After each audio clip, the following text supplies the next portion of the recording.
maybe the luck wasn't so good after all. The hunger felt more powerful than death. Forget hunger pangs. Luke hadn't felt those in days. Instead, there was a grinding, hollow emptiness where his stomach should have been. The sensation was so intense that it seemed to go outside the limits of his skin. With it came a nervous, trembling weakness that was only going to get worse. And here was this coconut.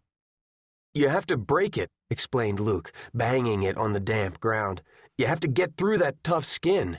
He snatched up a rock and began bashing it against the greenish shell. "It takes patience." He picked it up and hurled it at a tree. "Open, you miserable, rotten!" It bounced off with a thwack and hit the ground unbroken. Ian spoke up. "I once saw a documentary about native tribes who could crack coconuts with their bare hands."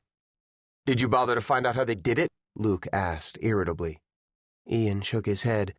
"That was in part 2. They showed it the night I left for this trip." The three exchanged a stricken look. It was hard to believe that barely 2 weeks ago they had been safe at home, packing for charting a new course, a month-long boat excursion meant to help troubled youth. Charla sounded slightly hysterical. "It's like starving to death at Thanksgiving dinner," she cried. She picked up the fallen coconut, spun around, and hurled it like a discus into the jungle. Crack! "It broke!" exclaimed Ian. "I heard it!" They rushed into the dense trees, but their coconut was nowhere to be seen. Vines and underbrush snatched at their legs. Luke grabbed a branch and began hacking away at the tangle. The coconut, the food, it had to be down here somewhere. He began to flail wildly like a crazed golfer in knee-deep rough. He roared in anger. It was stupid, he knew, a waste of valuable energy when there was so little left. But his frustration mixed with his hunger, and he didn't care, couldn't help himself. "Luke!" Charla grabbed him from behind. "Stop it! It's only a coconut!" "Guys!" came Ian's excited voice. "Over here!" They followed his call to a small grove of leafy tropical trees and shrubs.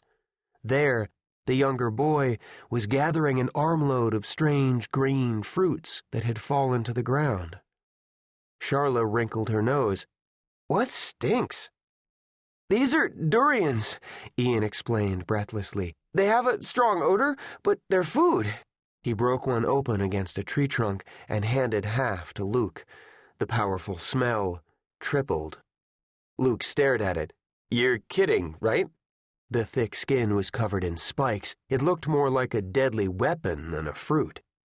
Charla accepted a piece, handling it as if it might explode.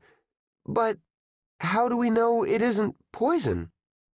Ian plucked out a gigantic seed and began to eat the grayish mush around it. "There was this documentary on TV," he began, mouth full. Luke and Charla locked eyes.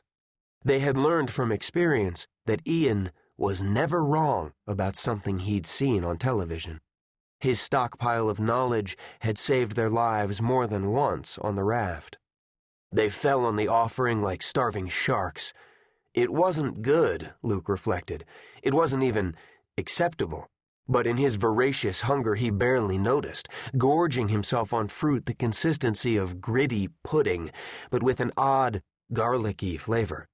Back home he wouldn't have given this stuff table room, but here he ate greedily, even crunching the rock-hard seeds, because Ian said they needed the protein. The feast soon turned into a frenzy. After no food for so long, once they started eating, they couldn't stop themselves. The three stumbled around the grove in a fever of appetite, tripping and falling over the dozens of discarded rinds, even as they rushed to break open new fruit. The rough spikes scratched their knees and shins, yet none of them felt the sting. Nothing mattered, nothing but the breathless race to get on the outside of as much nourishment as humanly possible. As he stuffed himself, at long last Luke could feel his stomach again, back where it belonged, and comfortably full. The sensation came along with something unexpected, sudden, overpowering sleepiness. All at once,